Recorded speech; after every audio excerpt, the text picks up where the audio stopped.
Hello, good morning and welcome to a new blog. আজকে সকালটা শুরু হয়েছে হাইপার পিওরের ডেলিভারি পার্সনের কল দিয়ে।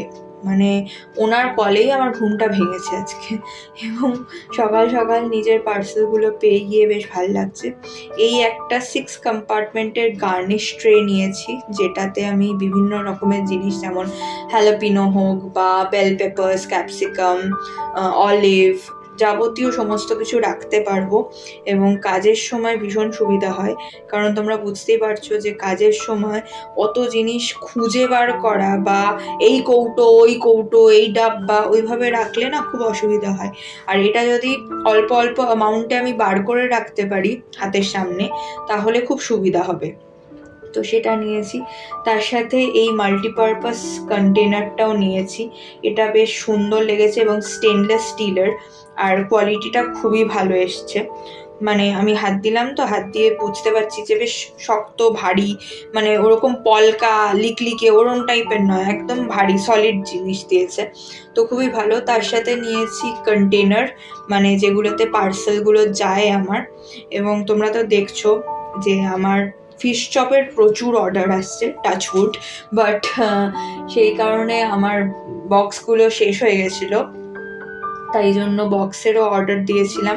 আর তার সাথে আরও প্রচুর জিনিস রয়েছে। এখানে রয়েছে কিছু non veg ready to fry items, কারণ বাড়িতে হুট করে কেউ চলে এলে না খুব অসুবিধা হয়, তো তখন একটা টেনশন থাকে মানে কী খেতে দেবো কী খেতে দেবো। তো সেই জন্য এটা নিয়েছি, সুবিধা হয়, জাস্ট ভেজে দিলেই তো মিটে যাবে। আর তার সাথে নিয়েছি এই স্ট্রেনারটা, এটাতে পিজা বলছি, পাস্তা বা নুডলস স্ট্রেন করতে খুব সুবিধা হবে। মাথাটা পুরো খারাপ হয়ে গেছে।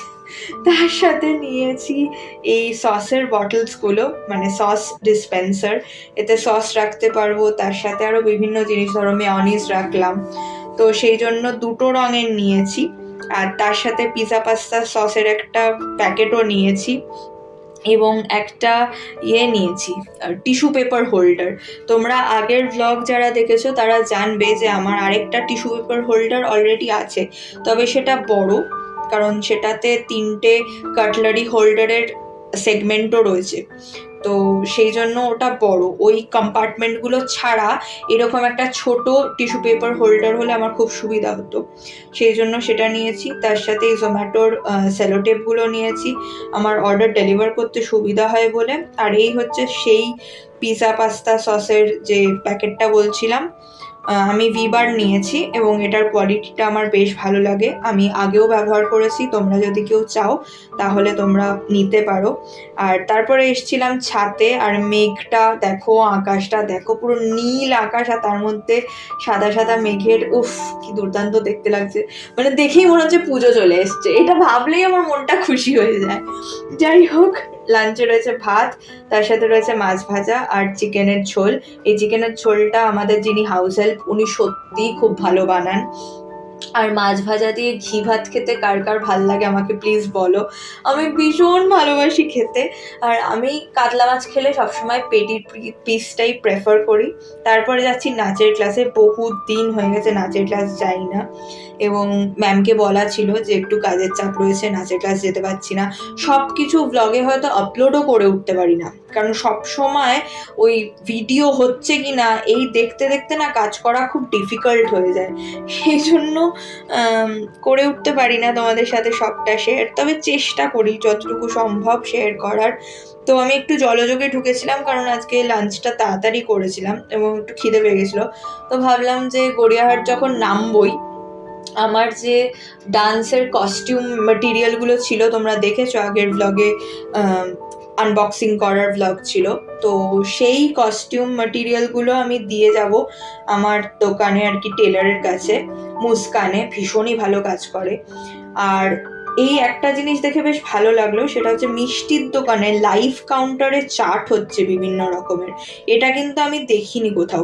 হলদিরাম কিন্তু শুধু মিষ্টির দোকান নয়, so Haldiram is a different thing, ওইটার কথা বলছি না, মানে মিষ্টির দোকান, কিন্তু সেখানে এভাবে চাট তৈরি হয় আমি কোথাও দেখিনি। তো সেই কারণে আমার বেশ ভালো লাগলো, তোমাদের সাথে শেয়ার করলাম। আর এই চলে এসেছি মুস্কানের কন্ট্যাক্ট ডিটেলসও দেওয়া রইলো ব্লগে, তোমরা যদি কেউ চাও ওনাকে কন্ট্যাক্ট করতে পারো, খুব ভালো কাজ করেন, সত্যি খুব ভালো কাজ করেন। এবং এই পোচমপল্লিটা তো দেখেছো, তার সাথে বাকিগুলো একসাথে দিয়ে গেলাম। আর এখন আমার কন্টিনিউয়াসলি মনে হবে কবে আমি পাবো, কবে আমি ফিনিশ প্রোডাক্টটা পাবো। মানে ঠিক ছোটবেলার মতন আর কি। ছোটবেলায় মনে হতো উফ কবে পুজোটা আসবে আর কবে জামা কাপড় কিনতে যাব, বা কবে জামা কাপড় ফাইনালি হাতে পাবো টেলারের কাছ থেকে, ঠিক সেই ফিলিংসটা এখনো আমার হয়। তারপরে চা খেয়েছিলাম, তোমরা তো জানো আমি কিরকম চা পাগলু। তো চা খেয়েছি, তারপর নাচের ক্লাসে গেছি, জমিয়ে নাচ করেছি, খুব ভালো লেগেছে আজকে ক্লাসটা, অনেকদিন বাদে ক্লাসে গেলাম তো। তারপর এখন ধরেছি বাড়ি ফেরার পথ, চলো টাটা, দেখা হবে আরেকটা নতুন ব্লগে।